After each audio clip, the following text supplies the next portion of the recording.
أهلا بيكم يا ولاد.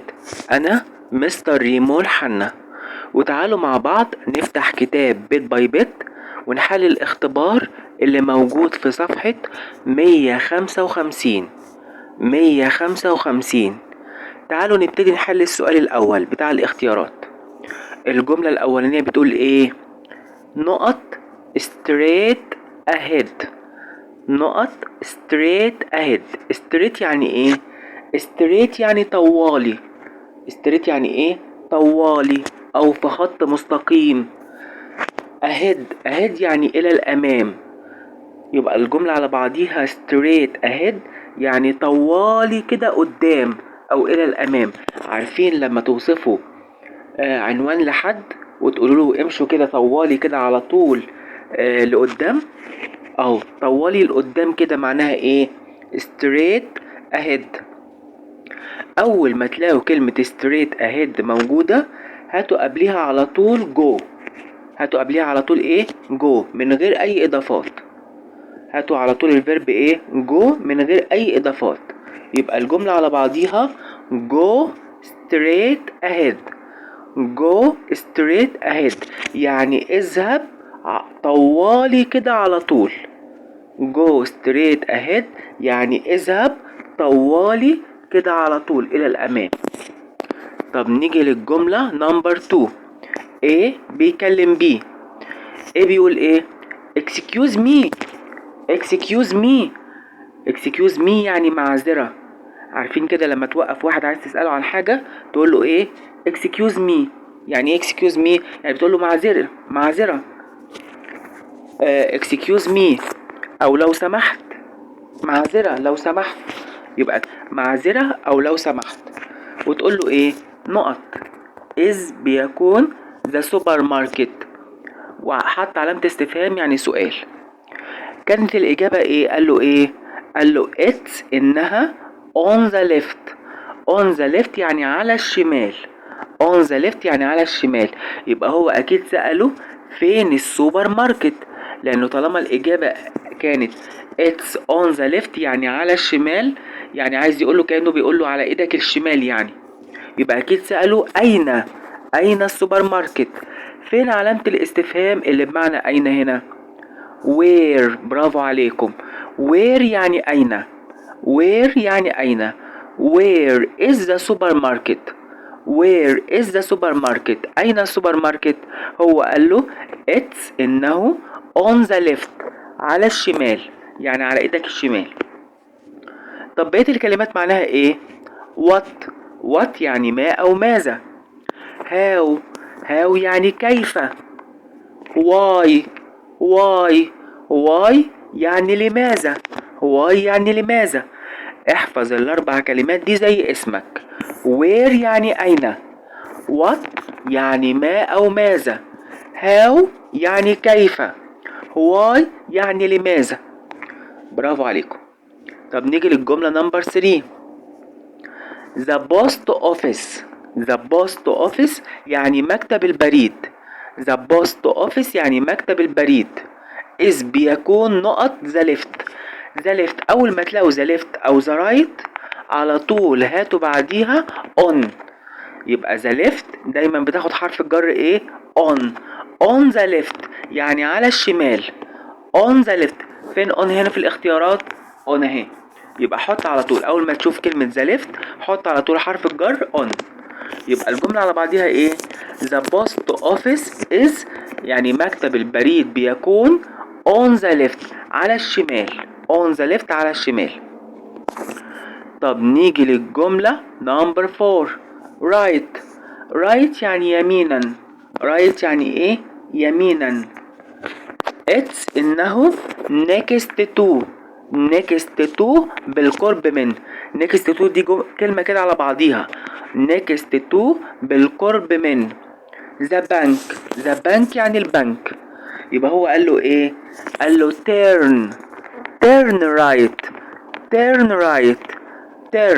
turn يعني ايه؟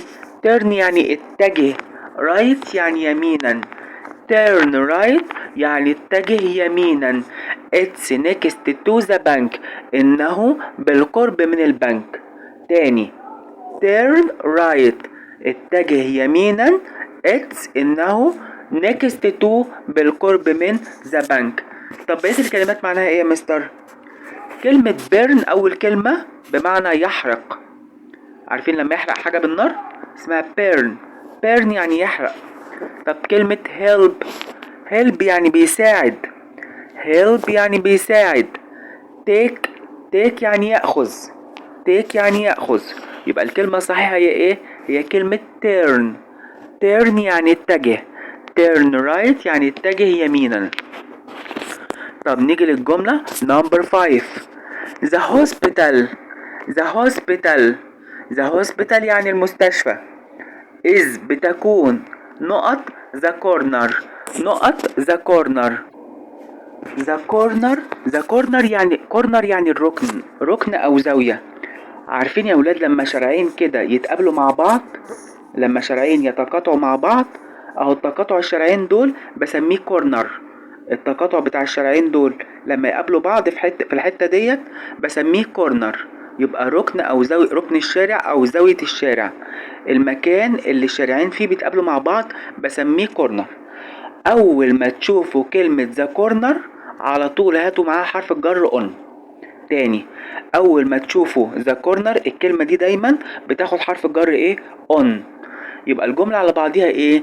ذا هوسبيتال المستشفى is بتكون on the corner يعني عند الركن بتاع الشارع او الزاوية بتاعت الشارع اللي هو بيتقاطعوا الشارعين مع بعض. تعالوا مع بعض نحل يا ولاد السؤال التاني اللي هو وصل. نبتدي بالعمود A. اول جملة، الجملة نمبر 1 بتقول ايه؟ my town. my town يعني مدينتي. my town يعني مدينتي. جملة نمبر 2 where is أين بيكون. where is أين بيكون. وطالما where يعني أين، طالما دي أداة استفهام يبقى لازم تكملة الجملة بتاعتها يكون آخرها علامة استفهام. دايما اختار الجملة اللي آخرها علامة استفهام عشان where يعني أين، يبقى بداية سؤال. طب الجملة نمبر 3 our school. school يعني مدرسة، ولما اقول our school يعني مدرستنا. our school يعني مدرستنا. is بتكون ايه؟ ما نعرفش. نمبر 4 الجملة نمبر 4 بتقول ايه؟ انا play بلعب football بلعب كرة قدم. I play football انا بلعب فوتبول. فوتبول يعني كرة قدم. طب نروح للعمود B. الجملة نمبر A museum. museum. museum يعني متحف. museum يعني متحف. الجملة نمبر B your village. your village. village يعني قرية. your village يعني قريتك وحط علامة استفهام. طب الجملة نمبر C in في the park. بارك يا ولاد ذا بارك ليها معنيين، اما معنى موقف عربيات، الموقف اللي بتقف فيه العربيات، اما بمعنى حديقة عامة. يعني عامة يعني ايه؟ يعني بيروحها كل الناس. يبقى بارك ليها معنيين، اما تيجي بمعنى موقف عربيات او تيجي بمعنى ايه؟ حديقة عامة. طب نيجي للجملة نمبر دي. has. has يعني لديها. has يعني لديها many العديد من. stores. stores. stores يعني الدكاكين. الدكاكين او المحلات. stores يعني الدكاكين او المحلات. طيب الجملة نمبر ايه؟ next to. next to دي كلمة على بعضيها معناها ايه؟ بالقرب من. next to يعني بالقرب من the hospital. hospital يعني المستشفى، يبقى next to the hospital بالقرب من المستشفى. طب كده بعد ما ترجمنا كل الكلمات تعالوا بقى نحل الجملة نمبر 1. my town. my town مدينتي has لديها many stores العديد من المحلات أو العديد من الدكاكين. my town has many stores يعني مدينتي لديها العديد من المحلات أو الدكاكين. طب الجملة نمبر 2. where is يعني أين بيكون your village القرية بتاعتك. where is أين بتكون القرية بتاعتك. الجملة نمبر 3. our school مدرستنا is بتكون next to بالقرب من the hospital بالقرب من المستشفى. our school is مدرستنا بتكون next to بالقرب من the hospital المستشفى. طب الجملة نمبر 4. I play football أنا بلعب كرة قدم في the park في الحديقة العامة. in the park يعني في الحديقة العامة، يبقى أنا بلعب كرة قدم في الحديقة العامة. تعالوا يا ولاد نحل السؤال الثالث بتاع القطعة. تعالوا نبتدي نقرأ القطعة مع بعض. My name is اسمي بيكون دينا. I live يعني أنا بعيش في big town يعني مدينة، وbig يعني كبيرة، يبقى big town يعني مدينة كبيرة. there are هناك بيكون many العديد من places العديد من الأماكن في my town في مدينتي، يعني هناك بيكون العديد من الأماكن في مدينتي. my school يعني مدرستي is بتكون near يعني بالقرب من my house يعني منزلي أو بيتي، يبقى my school مدرستي is بتكون near بالقرب من my house بالقرب من منزلي. أنا walk بمشي to إلى school المدرسة every كل morning يعني صباح. every morning يعني كل صباح. I walk to school يعني أنا بمشي إلى المدرسة every morning كل صباح. there is هناك بيكون a park يعني حديقة عامة أو موقف عربيات. next to يعني بالقرب من my school بالقرب من مدرستي. أنا often غالبا أنا غالبا play بلعب football كرة القدم في the park في الحديقة العامة ديت with مع my friends مع أصدقائي. with يعني مع my friends مع أصدقائي. there is هناك بيكون supermarket يعني سوبر ماركت. near يعني قريبة من my house قريبة من بيتي. I can يعني أنا بقدر buy أشتري food الطعام from it يعني منها. from يعني من وit يعني إيه. from it يعني منها. my dad يعني أبويا works بيعمل. my dad يعني أبويا works بيعمل في office في المكتب. office يعني المكتب. هو goes بيذهب there هناك by car يعني بواسطة car العربية، يبقى by يعني بواسطة car يعني العربية، يبقى he goes there هو بيذهب هناك by car يعني بالعربية أو بواسطة العربية. there is يعني هناك بيكون shopping mall. shopping mall يعني مول تجاري. مول تجاري، المول التجاري الكبير اللي بيبقى فيه بيبيعوا ملابس وأحذية ومحلات كتيرة يعني. مول تجاري أو مول تجاري للتسوق. next to بالقرب من the office، بالقرب من الهاوس، سوري بالقرب من المكتب. نفتح بقى صفحة 156 عشان نحل السؤال الأول اللي هو بتاع القطعة اللي احنا قريناها ديت. السؤال الأول بيقول لي ايه؟ the passage. the passage يعني المقطع اللي احنا قريناه ده أو القطعة اللي احنا قريناها دي اسمها ايه؟ the passage is بتكون mainly يعني بصفة رئيسية. mainly يعني بصفة رئيسية. about عن ايه؟ about دينا ايه؟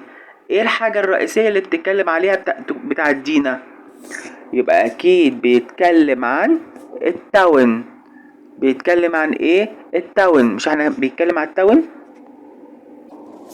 يبقى هو بيتكلم ايه؟ عن المدينة بتاعت دينا.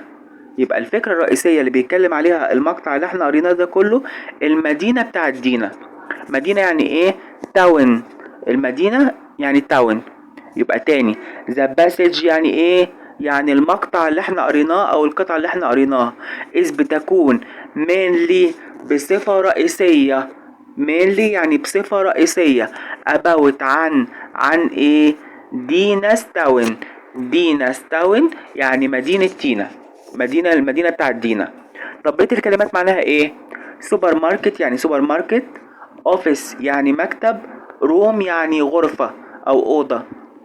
طب نيجي للجملة نمبر 2. the office المكتب is بيكون next to بالقرب من the ايه؟ هو المكتب كان بالقرب من ايه؟ هو ايه اللي كان بالقرب من المكتب؟ برافو عليكم، شوبينج مول. يبقى اللي هو المول بتاع التسوق او المول التجاري بتاع التسوق. يبقى the office المكتب is بيكون next to بالقرب من the shopping mall. طب بقية الكلمات معناها ايه؟ كلمة بارك يعني حديقة عامة. hospital يعني مستشفى. واخر كلمة اللي هي بوست اوفيس مكتب بريد. طبعا الكلمة الصح تكون ايه؟ شوبينج مول. طب نيجي للسؤال نمبر 3. يقول لي ايه؟ هاو يعني كيف. عايز يعرف كيف، ازاي. does دينا يعني ازاي او كيف دينا go to school. go تذهب to الى school المدرسة. هو كيف دينا بتذهب الى المدرسة؟ اقول له زي ما موجود في القطعة بالظبط. اقول له دينا walk to school. دينا بتذهب الى المدرسة every morning يعني كل صباح on foot يعني على الاقدام او على رجليها. on foot يعني او ممكن اختصرها كلها واكتب كلمة بس on foot لانها بتمشي، لان البيت قريب من المدرسة. وطالما البيت قريب من المدرسة يبقى هتذهب ازاي؟ اقول له كلمة واحدة بس on foot يعني على الاقدام. السؤال الرابع where يعني اين. does دينا اين دينا play تلعب فوتبول كرة القدم. اين دينا بتلعب كرة قدم؟ هي دينا كانت بتلعب كرة القدم فين؟ ابص للقطعة هلاقي ايه؟ دينا كانت بتلعب كرة القدم in the park في الحديقة العامة. اكتب كده يبقى in the park في الحديقة العامة. تعالوا يا ولاد نحل السؤال الرابع. نرتب الكلمات عشان نعمل جملة مفيدة. نبتدي بالجملة نمبر 1. بيقول لي ايه؟ بانك يعني بنك. where يعني اين. ذا يعني is بيكون. بصوا بقى، اول ما نلاقي كلمة بنك اجيب قبلها كلمة ذا. يبقى كده نجمع الكلمات كده جنب بعضيها. ذا بنك وإز دايما تيجي بعد أداة الاستفهام، يبقى where is. كده كونا كلمات لازم تيجي ورا بعضيها. بعد ما اجمع كلمات جنب بعضيها احط بقى الجملة تكون ايه؟ where is the bank. where is the bank. where يعني اين، is بيكون، the bank اين بيكون البنك. طب نيجي للجملة نمبر 2. left يعني شمالا. it's يعني انها. turn right يعني اتجه يمينا. on يعني على. ذا يعني ال. تعالوا نشوف الكلمات اللي تيجي جنب بعضيها.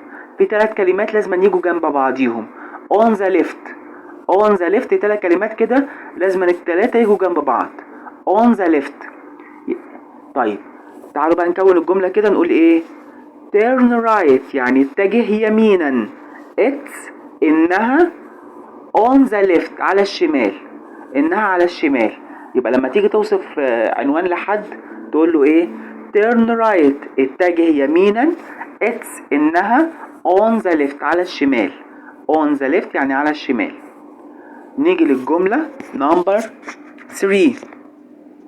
is بيكون، on يعني على، the shopping mall يعني مول تجاري او مول تسوق. corner يعني ركن او زاوية. ذا يعني ال. بصوا كده في 3 كلمات لازم يجوا جنب بعض اللي هي ايه؟ on the corner يعني في الكورنر او في زاوية الشارع، في ركن الشارع او في زاوية الشارع. في كلمات كده لازم يجوا جنب بعضيها on the corner. طيب تعالوا بقى نكون الجملة كده. ايه نقول ايه؟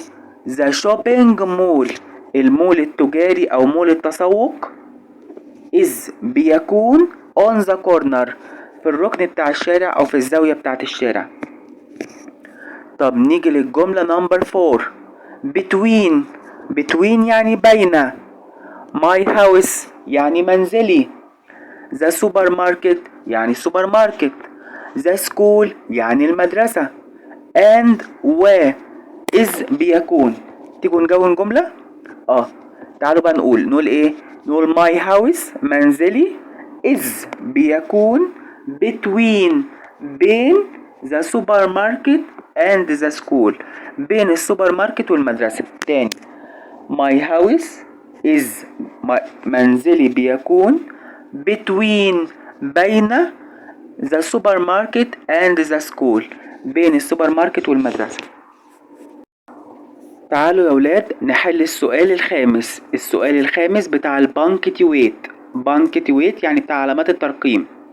السؤال ده بيديني كل جملة اكتبها زي ما هي مرة تانية بس بعد ما اغير فيها حاجتين. الحاجة الاولانية اول حرف في الجملة اكتبه كابيتال. تاني حاجة اخر الجملة بعد ما اكتب الجملة كلها اكتب في اخرها لا اما نقطة لا اما علامة استفهام. اكتب علامة استفهام لو هو بيسأل سؤال. طب امتى اكتب نقطة؟ لما ما بيكونش يسأل سؤال بيقول جملة عادية احط نقطة. تمام. تعالوا نقرأ اول جملة. where يعني اين. is بيكون your school اين بتكون مدرستك. ايه ده بسؤال بيسأل سؤال. يبقى اول حرف في الجملة اكتبه كابيتال واكتب بقية الجملة عادي خالص زي ما هي وفي اخر الجملة بعد ما اخلصها اكتب علامة استفهام كده ارسم علامة استفهام. طب الجملة التانية بيقول لي ايه؟ فريدة يعني بنت اسمها فريدة. lives بتعيش في house في منزل. فريدة بتعيش في منزل. هو ده سؤال ولا جملة عادية؟ جملة عادية. يبقى غير فيها حاجتين. اول حاجة غيرها اول حرف في الجملة اكتبه كابيتال واكتب بقية الجملة عادي خالص وفي اخر الجملة احط نقطة.